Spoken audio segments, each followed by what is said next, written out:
नमस्कार, रमा भक्ति चैनल में आप सभी का स्वागत है।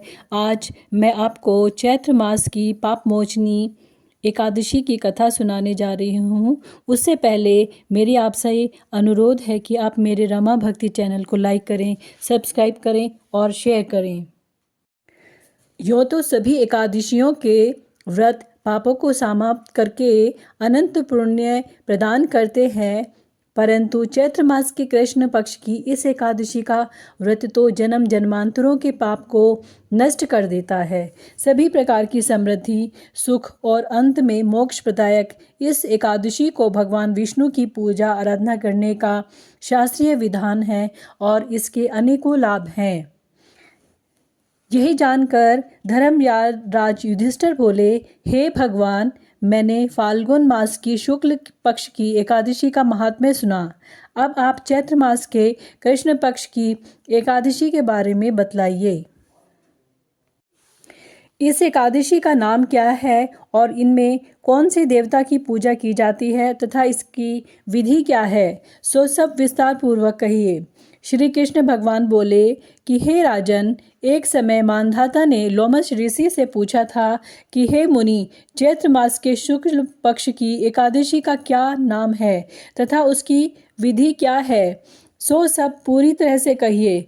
लोमश ऋषि बोले, हे राजन, चैत्र मास के कृष्ण पक्ष की एकादशी का नाम पाप मोचनी है। उसके व्रत के प्रभाव से अनेक पाप नष्ट हो जाते हैं और उसकी कथा मैं कहता हूँ, उसे ध्यान पूर्वक सुने। प्राचीन काल में एक चैत्ररथ नामक वन था। उसमें अनेकों अप्सराएं निवास करती रहती थी और वो नृत्य करती रहती थी। वहाँ हर समय वसंत रहता था और उस जगह सदैव प्रत्येक तरह के नाना प्रकार के पुष्प खिले रहते थे, जो मन को बेहद आनंदित किया करते थे, जिससे वहाँ रहने वालों का सभी का मन प्रसन्न रहता था। उस जगह गंधर्व कन्याएं विहार किया करती थी। उस वन में इंद्र अन्य देवताओं के साथ क्रीड़ा करता था। उस वन में एक मेधावी नामक मुनि तपस्या करते थे। वे शिव भक्त थे। एक दिन मंजू घोषा नामक एक अप्सरा उनको मोहित करने के लिए सितार बजाकर मधुर मधुर गाना गाने लगी। उस समय शिव के शत्रु अनंग भी शिव भक्त मेधावी मुनि को जीतने के लिए तैयार हुए। कामदेव ने उस सुंदर अप्सरा के भ्रू का धनुष बनाया, कटाग्य को उसकी प्रत्यक्ष डोरी बनाई, उसके नेत्रों को उस मंजू घोषा अप्सरा को सेनापति बनाया। इस तरह कामदेव अपने शत्रु भक्त को जीतने को तैयार हो गया। उस समय मेधावी मुनि भी युवा तथा हष्टपुष्ट थे। उन्होंने यज्ञ पवीत तथा दंड धारण कर रखा था। वे दूसरे कामदेव के समान शोभा पाते थे। उस मुनि को देखकर कामदेव के वश में हुई मंजू घोषा ने धीरे धीरे मधुर वाणी से वीणा पर गाना शुरू किया। मेधावी मुनि भी मंजू घोषा के मधुर गाने पर तथा उसके सौंदर्य पर मोहित हो गए। वह अप्सरा उन मुनि को कामदेव से पीड़ित जानकर उसे आलिंगन करने लगी।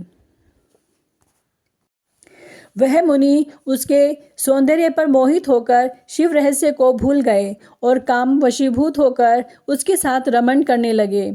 उस मुनि को काम के वशीभूत होने के कारण उस समय दिन रात्रि का कुछ भी याद ना रहा और वह बहुत समय तक रमण करते रहे।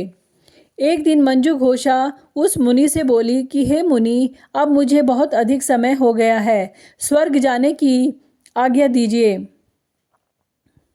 उस अप्सरा के ऐसे वचनों को सुनकर मुनि बोले, हे सुंदरी, तू जो आज इस संध्या को आई है, अभी प्रातःकाल तक ठहरो। मुनि के ऐसे वचनों को सुनकर अप्सरा उनके साथ रमण करने लगी और बहुत समय बिता दिया। फिर उसने मुनि से कहा, हे मुनि देव, अब मुझे स्वर्ग जाने की आज्ञा दीजिए।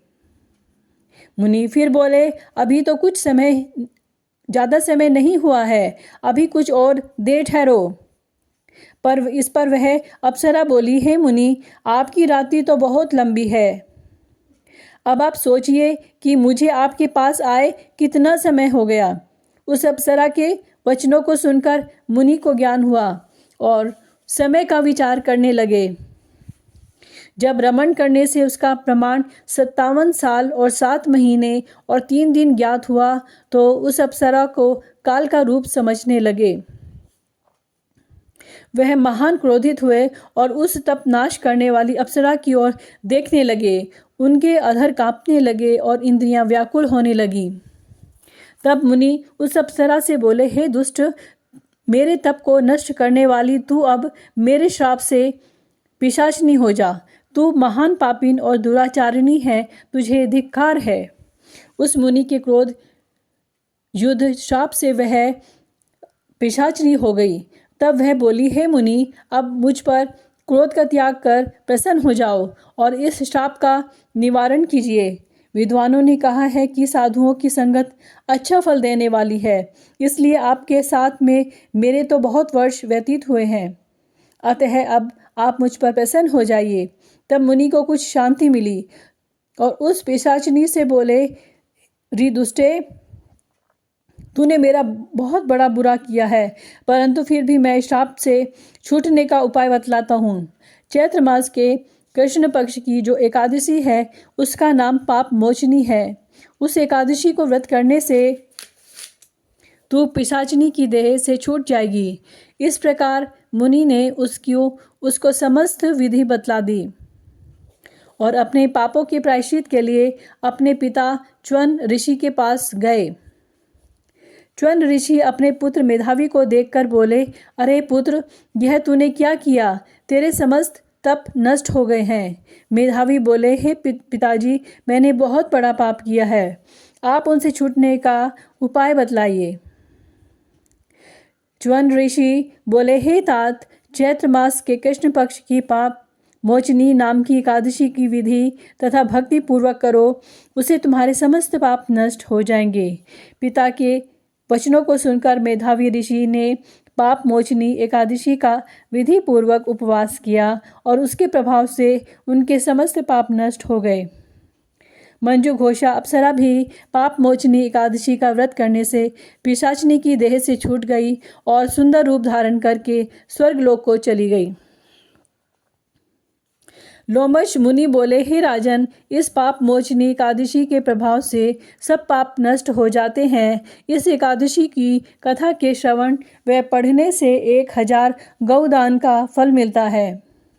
इस व्रत को करने से ब्रह्म हत्या करने वाले, स्वर्ण चुराने वाले, मद्यपान करने वाले, अगम्य गमन करने वाले आदि के पाप नष्ट हो जाते हैं और अंत में स्वर्गलोक को जाते हैं।